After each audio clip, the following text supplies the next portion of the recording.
7:31 in the morning in Trinidad and Tobago, which means it's 8:31 tonight in Tokyo, where Brian Lewis, the president of the Trinidad and Tobago Olympic Committee, is still located. He leaves in less than 24 hours' time on the journey back to Trinidad and Tobago, and he joins us now because even as we anticipate having a broader dialogue, if and when he returns, God willing, and we can develop a few points even further.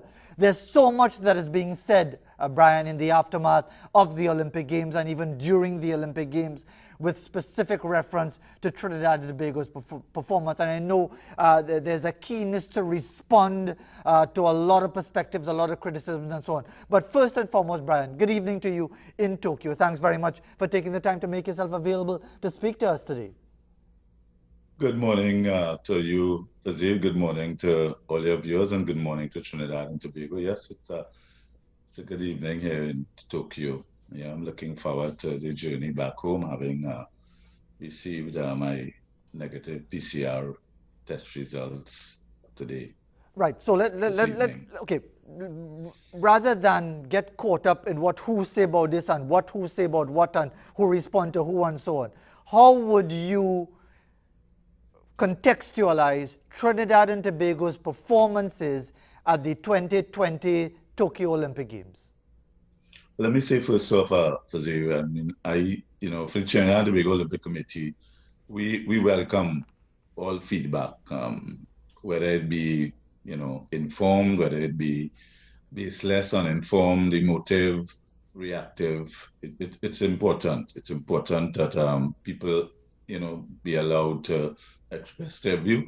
And, we are particularly happy that there is soul searching taking place on the basis of the result. The athletes, I mean, we are incredibly proud of the resilience shown by the Team TTO athletes during what is an incredibly difficult games. There's never been a COVID-19 pandemic Olympic Games. So, it's a lot that has happened from athletes testing positive in our delegation and having to deal with that reality, the mental and emotional toll it would have taken, and psychological toll on the entire delegation. It wasn't easy. I was listening a little while ago, just before this, to an interview by Glenn Mills, a famous Jamaican coach on Sport Max, talking about Jamaica's performance and people's reaction to the performance of the Jamaica team, in particular, the failure as perceived by their men in terms of the 100 meters sprint. So, it was interesting, his comments. So, point being made is that there is a debate taking place. In the context of the Trinidad and Tobago Olympic gold medals by the year 2024, but the Olympics is whether we like it or not, the yardstick that is used is medals, and in the global Olympic movement, the yardstick used is gold medals. So, the debate on everything is important, so Brian, but we have to keep a sense of perspective as we assess and process. How do we improve on what needs to be improved as we look towards Paris 2024. And so, would you say it was a success? Was it a disappointment? Is it somewhere in between? Because again, I understand the point that is being in the context of the yardstick used of medals, we didn't medal. The fact that it's not the first occasion, and it certainly won't be the last, given our resources and the demographics. We are 1.3 million. Jamaica, even if you take Jamaica, they are double our size. And there are some peculiarities and variables that one must look at objectively in assessing. Just as simple as you have numbers, Brian, and I think it's not about me badgering you to highlight a particular point. It's about saying that, look, if since 1996 until 2016, we were able to at least medal once. Not saying that medals alone are the sole yardstick for measurement of success. But if for the first time since 1996, we have not medaled, doesn't that suggest that there is something that either in the build-up, in the lead-up, in the preparation, in the funding, in the structure that needs to be looked at with some measure of critical analysis? And certainly, I can assure you, the Trinidad and Tobago Olympic Committee and the stakeholders in terms of the TTOC will look at those things as we do all the time and see where it needs to be improved. I mean, at the end of the day, COVID-19 is COVID-19. Across the globe, you have people who would have performed, people who did not perform, meet expectation. And it's not a question of you badgering. Disabuse yourself of that thought. You're not badgering, and I don't consider you badgering.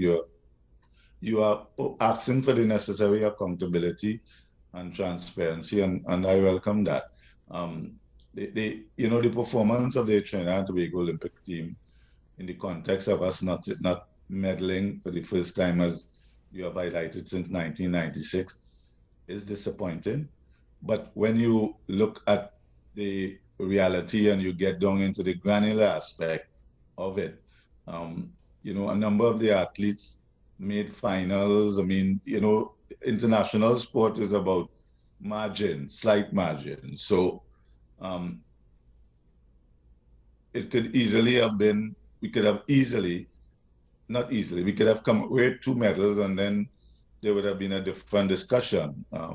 The injury to Scintilla in the 4x400 meters, the raw deal, and whether people like it or not, I mean, it was a raw deal that Nicholas Paul got. Again, in that interview with Glenn Mills, this is instructive. He was talking about Raymond Stewart, an Olympic Jamaican sprinter from years back, and he indicated that if he hadn't gotten a raw deal, he think Glenn Mills that he would have medaled.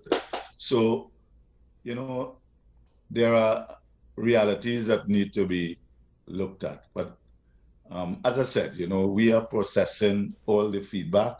It is not, we always debrief and look at the Olympic Games, regardless of whether we have medal or not.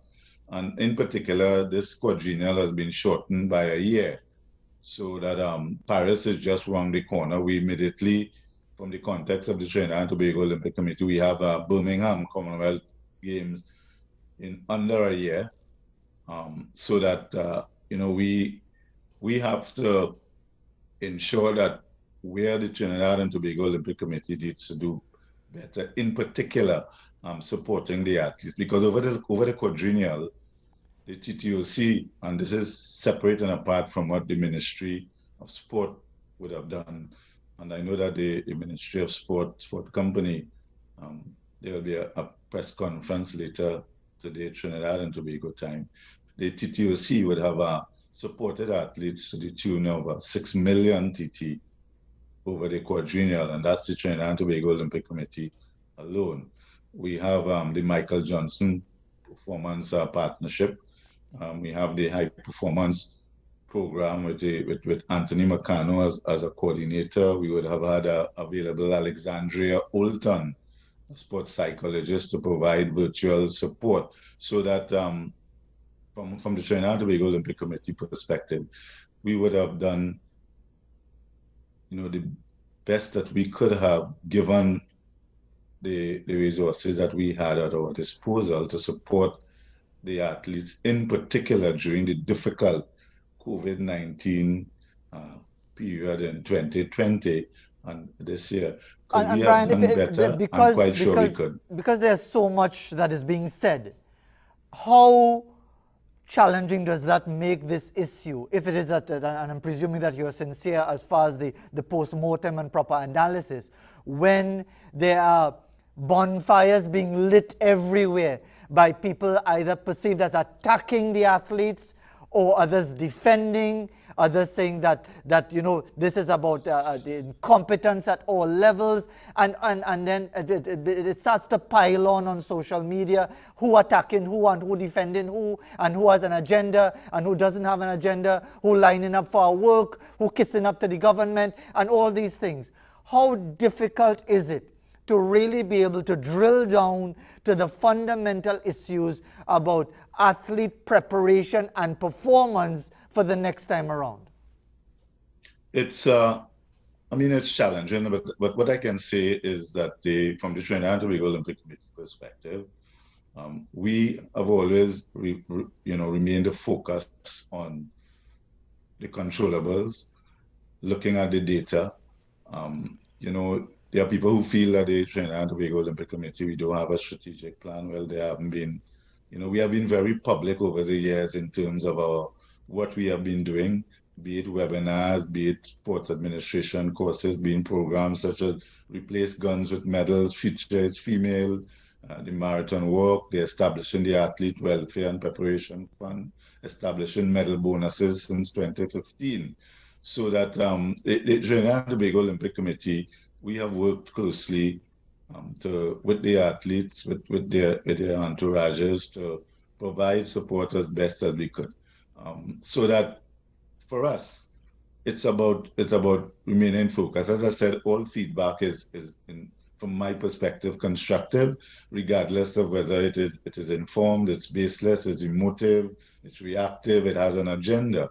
And that's how we have to look at it. The reality is that sport at the highest level, whether it is the English Premier League, whether it is the NBA, NFL, once fans don't get the results that they anticipate, they expect, they wish for, they desire, there are conversations that take place. But the key proponents, in this case the Trinidad and Tobago Olympic Committee, we can't take all the chatter and the keyboard warriors and everything. We can't take it personal. We see it as an opportunity to be held accountable and to be transparent. And that's how we will focus on it. As I said, we don't deal with the Olympic Games once every 4 years. We deal with the Olympic Games every 4 years, every day. For 8-10 years, it takes 10 to 15 years to develop Olympic champions, and that's what we do. We continue to focus on supporting the athletes as best as we can. The National Sporting Organization, we work in collaboration with the Ministry of Sport and Community Development. And of course, that is your job. That is your job, Brian Lewis. The International Olympic Committee, Pan Am Sports, Olympic Solidarity, the international federations. And of course, Brian, that is your role. That is your role to meet those requirements and so on. But also on the other side of it, it is the role of a general population of any country to have a perspective. And that's what I am saying. Yeah, sure. We embrace that, so it's not an issue. Yeah, I hear you. But correct me if I'm wrong, because I know you've been speaking to many different media, as you should, in Trinidad and Tobago. I noticed on a CNC news report some time ago, that you asked the question, what right do the people of Trinidad and Tobago have to demand performances or gold medals from their athletes? Was that a correct representation of your statement? Well, it was a 20-something minute interview, and I think that clip, as it was told, was about 45 seconds. So there was a context to that statement that I made. But again, well, if you would like to give the context, because I don't expect the media to be a flag waver for the TTOC. So the media has their job to do. As I said, it was a 20-something minute interview, and there was a context to my saying that it was said in a sentence that was related, and the tape is available, to the support that other countries were putting financially. And it was also in the context of a question, rhetorical, not only for the public, but for the Trinidad and Tobago Olympic Committee, in terms of assessing, in terms of the resources that was given, whether it is the fact that in comparison to Jamaica, track and field, where the schools aspect of it, where there are physical education teachers in all the schools, primary and kindergarten and secondary school. So as I said, that was a 20-something minute interview, and I understand that the clip may have been 45 seconds, if so much. I hear you on that, and that's why I asked you the question, because I wanted to get the Thank proper you. I sense. appreciate it. I wouldn't be so bold and contemptuous to make a statement like that literally. There was a context to that statement made, and there was a paragraph and sentence to that statement. And therefore, Brian, because you know this is going to rumble on for some time, and indeed the arguments or the hurling of accusations will continue for some time, what would you like to see come out from this as to will be to the benefit of one, or a better understanding of what it takes to produce a medal-winning athlete, or two, should we even be prioritizing scarce resources towards whether it's medals or podiums or finals or whatever, when there are, some will argue, greater priorities to be dealt with? What are you hoping comes out in the aftermath of this? And that, Fazil, as you have articulated, is the same type of soul searching that takes place in countries that are throwing £352 million behind their pursuit of Olympic gold medals. And that's why I'm saying I welcome the soul searching that is taking place, and the angst, so to speak. I think it is important, especially in a COVID-19 situation where economies around the world have been significantly disrupted and challenged. The Trinidad and Tobago Olympic Committee's core business, however, remains Olympic Games, Pan Am Games, Commonwealth Games, Central American and Caribbean Games. And the podium and gold medals in those games are the pinnacle. So that inside of all of this, the Trinidad and Tobago Olympic Committee must remain resolute in supporting the athletes who aspire to be an Olympic champion and who have the dream and the goal and the desire and the objective. And, the game has changed. Simone Biles and Naomi Osaka. Recently, there was, over the last 24 hours, a cyclist from New Zealand, Oliver Padmore, and her case shows the impact of mental health and the well-being of the athletes. So that that remains a very important priority. And that's the challenge of the social media environment, because a lot of the vitriol that athletes around the globe face have an impact on their mental health well-being. And so there are so many aspects to this thing. I mean, even in terms of Australia, for example, and in Trinidad and Tobago, returning from the games, there are public health and Ministry of Health imposed a quarantine for 14 days. In Australia, there is a debate. It's 14 days state quarantine, and then in some states, it's 14 days home quarantine. That's on top of coming out of a bubble. And that is having a mental health issue on athletes who have given sacrifices but and Brian, represented their country. Brian, if you allow me just to jump in there, that point that you make about the Australian athletes, there are tens of thousands of Australians stuck in different parts of the world saying, what all you're complaining about? At least you all getting to go back home.